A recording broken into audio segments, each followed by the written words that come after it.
Good morning friends. এই হচ্ছে আমাদের আমার মধুবন্তীরা সিএস চ্যাটার্জির প্রতিদিনের দিন যাপন। মোটামুটি একই রকম চলতে থাকে। এটা বহুদিন যাবৎ, অন্ততপক্ষে 10-15 বছর আমাদের এই রকমই চলছে। তো যাই হোক, সেই জন্য প্রতিদিন মনে হয় যে একই জিনিস তোমাদের কত শেয়ার করব, আজ আর করবো না। কিন্তু ওই তোমাদের সঙ্গে কমিউনিকেট করার লোভটা সম্বরণ করতে পারি না, তাই ঠিক আবার এসে পড়ি। আমার আর মধুবন্তীর দিন শুরু হয় ঘরের মধ্যেই, আবার দিনটা ঘরের মধ্যেই শেষ হয়ে যায়।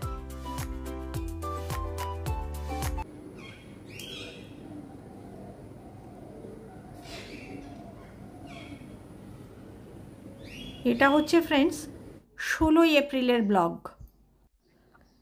চারটে দিন কিভাবে যে হারিয়ে গেছিলো জীবন থেকে কে জানে। সেই জন্য 4 দিন আমি পেছনে চলছি। এখন কিন্তু আমি দেখবে প্রত্যেকটা দিনই প্রায় দিই, মাঝে জাস্ট গতকালটা দিইনি। ঠিক করেছি এবার থেকে শনিবারটা বাদই দেবো। দেখা যাক, আমি তো বলি একরকম, হয় আর এক রকম। এই করতে করতে মধুবন্তীর ঘরে ঢুকে পড়েছি ফ্রেন্ডস। মধুবন্তী ডিজনিল্যান্ডের ওপর বেশ কিছু ছবি করেছে। দেখো ফ্রেন্ডস, আমি আমার মতো করে ছবিটা বুঝে বললাম, তোমরা তোমাদের মতো করে বুঝো, কারণ ভিউয়ার্সদেরও একটা ছবি বোঝার দায়িত্ব থাকে। আজ কুমড়ো ভাজা রুটি, ব্রেকফাস্টের পর্ব মিটে গেল। বাজে তোমার 7:30 হবে। এখন দেখি 7:30 হবে না, 7:45, 40-45 কিছু হবে, কেন খাওয়া শেষ। করবো পেঁয়াজ লঙ্কা ছাড়া অমলেট। এটা শেষ চ্যাটার্জির। এটা হচ্ছে হাঁসের ডিম, তাই কুসুমটাই বড়, সাদা অংশ নেই। দিতে দিতেই তাওয়া গরম ছিল, জমাট বেঁধে গেছে, খুব বাজে শেপ হলো।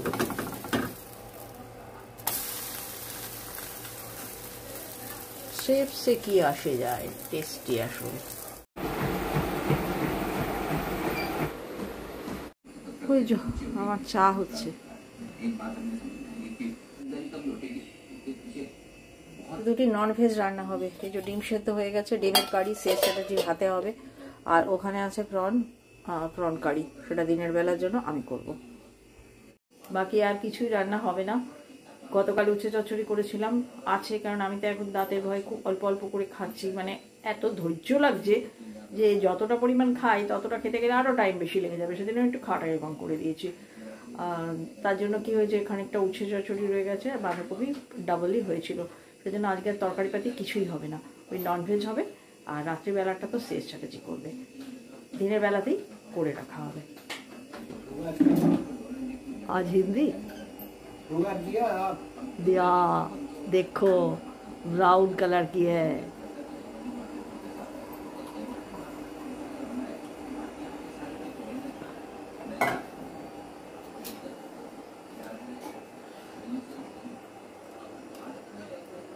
মন্ডল থেকে আমার জন্য ছাঁকনি কিনে আনো, তোমার পক্ষেই সুবিধা হবে। আর ওই যে গোল রয়েছে ওটাতেও অসুবিধা, ওটা আবার পয়েন্টেড নয় বলে এদিক ওদিক একটু পড়ে যায়। ওটা ওই মশলা ছাকাই ঠিক আছে।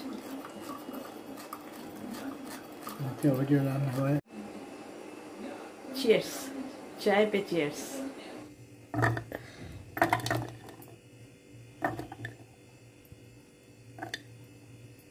আজকে ফ্রেন্ডস যে যার রান্নার মশলা নিজে নিজে কাটবে।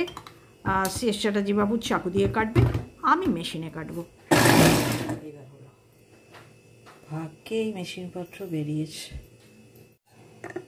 ভাগ্যে এসব মেশিনপত্র বেরিয়েছে ফ্রেন্ডস, নয়তো না আমার খুব কষ্ট হতো। তার কারণ তোমাদের আমি অনেকবার বলেছি, আমার হাতে এক্সিমা আছে।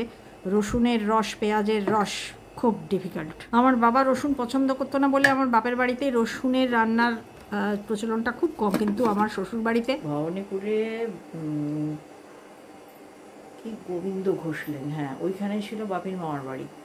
পুরো সাবেকির স্টাইলে রান্নাবান্না হতো, কালীঘাটের মাংস রান্না হতো, আর সেটা হতো একদম নিরামিষভাবে রান্না। তা বাপি ওই খেয়ে বড় হয়েছে, মিত্র ইনস্টিটিউটে পড়তো বাপি, তারপরে তো শিবপুর ইঞ্জিনিয়ারিং।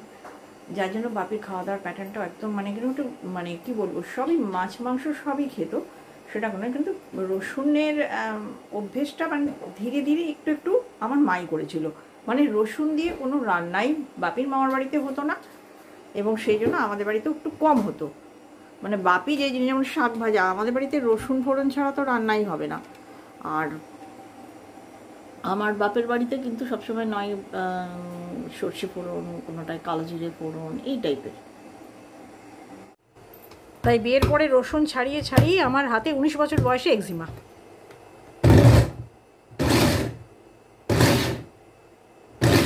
শ্রেয়স চ্যাটার্জি যে রান্না করবে, ও নিজের হাতেই কাটবে, কেটে করবে।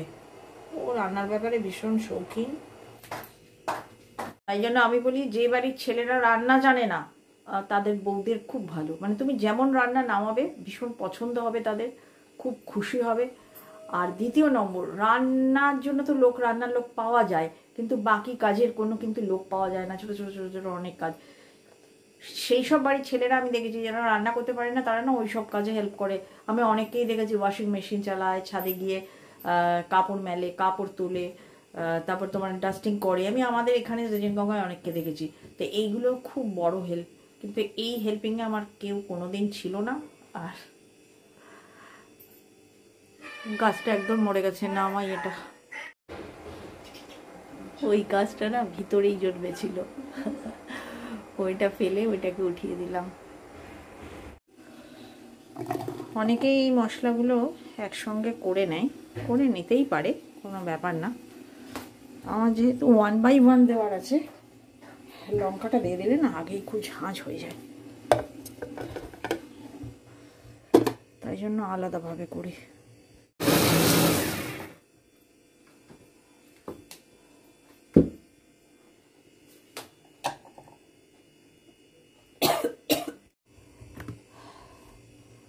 হাতে আজকে খুব যন্ত্রণা, আজ 2 দিন ধরে হচ্ছে। টমেটোটা খুব ভালো হয় না, ওই যতটুকু হয় করে নিলাম, পাল্প ছাড়া। ওই দেখো কিছু অংশ কাটা যায়নি, আর একবার দিই। এই দেখো জোগাড় হয়ে গেছে, শীতকাল হলে একটু ধনেপাতা দিতাম। শ্রেয়স চ্যাটার্জি ঢুকে পড়েছে বাজার নিয়ে। ট্যাংরা, আর তবে খুব ভালো সময় আসছে, ময়লা নিয়ে যায়নি। পমফ্রেট, এই সময় মাছের বাজার বা ননভেজ কিছু নিয়ে আসলে ভালো হয়, এক্ষুনি আসবে ময়লা নিতে, বিনোদকে দিয়ে দিতে পারবো। আদারওয়াইজ কাজটা নিজেদের ঘাড়ে রয়ে যায়। আর বক্স নেই, আর মাছ এনো না, এটা ডবল রেখে দিলাম ওই দিনের। হয়ে গেছে তোমার বিছানা? হ্যাঁ, একটু ভুলভাল লাগাচ্ছি গো, জলগুলো একটু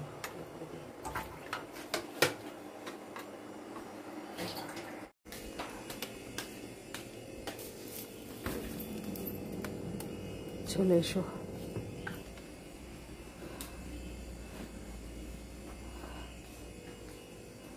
ফুল ননভেজে ভর্তি, ড্রয়ারগুলোও ভর্তি। ওটা একটু সমান দিয়ে দাও রাজা, থাকটা না, মানে একটা উঁচু নিচু রয়েছে, এটাকে একদিকে করো না, না না মানে ব্লুটা এটার ওপর চাপিয়ে দাও, দেখতে ভালো লাগে। হ্যাঁ সমান, হ্যাঁ ঠিক। আজ আমার ভিউয়ার্সের কাছে তুমি কাচুম্বর করলে। আমি সবসময় বলি তোমার ডিসেন্সি জ্ঞান খুব বেশি। ওই যে বলেছি না তোমাদের, যে যতই বলুক না কেন, এজ ইজ আ নাম্বার না, এজ ইজ আ ফ্যাক্টর।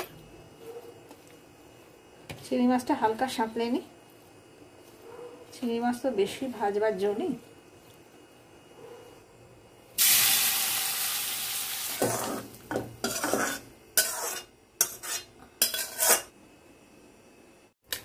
এই রান্নাটায় কোনো বাটা মশলা পড়বে না, দেখো ফ্রেন্ডস, এর মধ্যে কোনো মশলাপাতি পড়বে না, এই সমস্ত কুচো জিনিসগুলো আর কিছু পাউডার মশলা দিয়ে।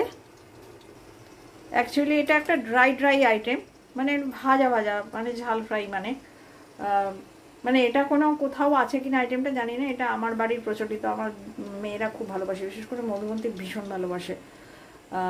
কিন্তু আজকে ওইরকম ফ্রাই টাইপেরটা করা চলবে না, কারণ শ্রেয়স চ্যাটার্জি আজকে একটু খাবে, সেজন্য আমাকে একটা মাঝামাঝি পন্থা, মানে ওই গ্রাভি। শ্রেয়স চ্যাটার্জি কোনো ফ্রাই আইটেম খেতে পছন্দ করে না।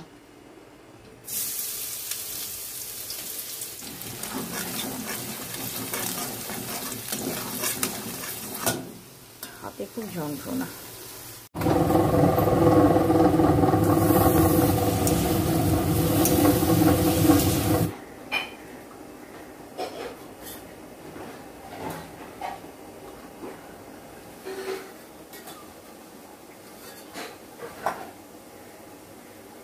তেল খুব কম, তাই একটু জল দিয়ে দিয়েছি।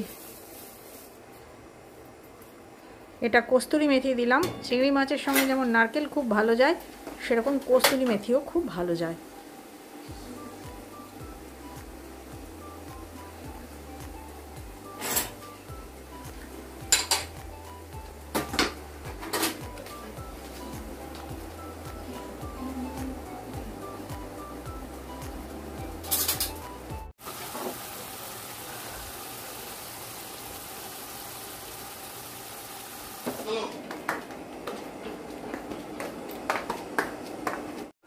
এই দেখো এর ফাইনাল লুকস। এবার খুন্তি ধরে নিয়েছে হেড কুক, মানে আমার গুরুদেব, প্রদীপ সাহারও গুরুদেব।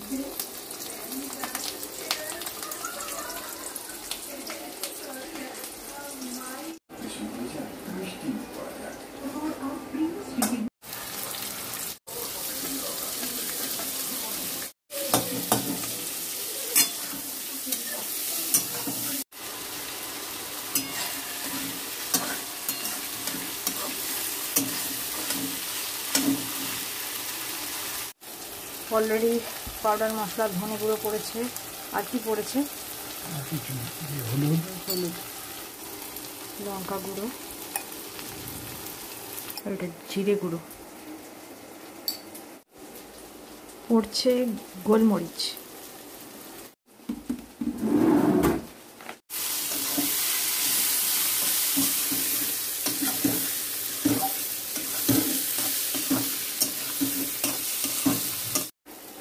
এই অংশে রান্না শ্রেয়স চ্যাটার্জি করলেও কমপ্লিট ফটোগ্রাফি কিন্তু আমিই করেছি।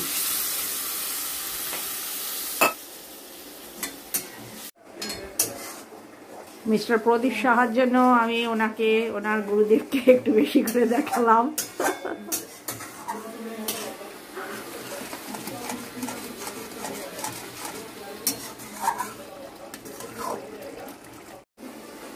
মেরে এনেছেন আশা করছি। Almost ready.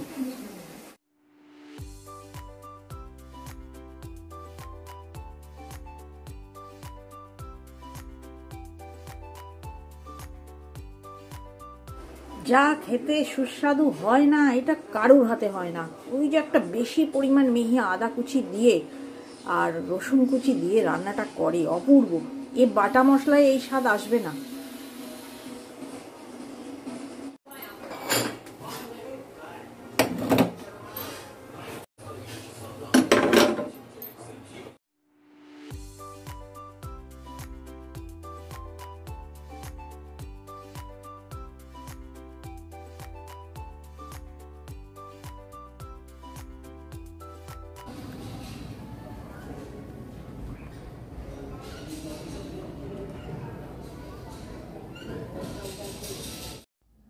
এই মুহূর্তে ফ্রেন্ডস আমার মোটামুটি সমস্ত কাজ শেষ হয়ে গেছে।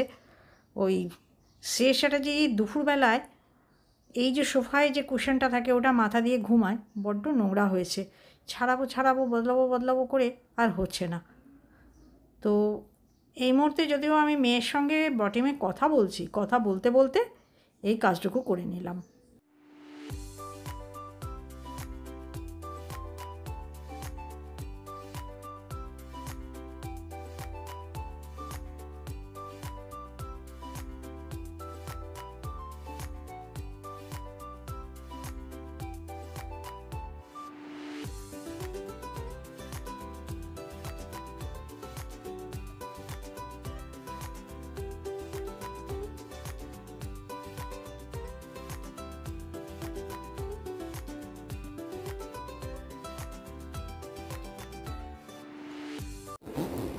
আজকে জুলি আসতে খুব দেরি করছে, ইদানিং জুলির আসতে একটু দেরি হচ্ছে।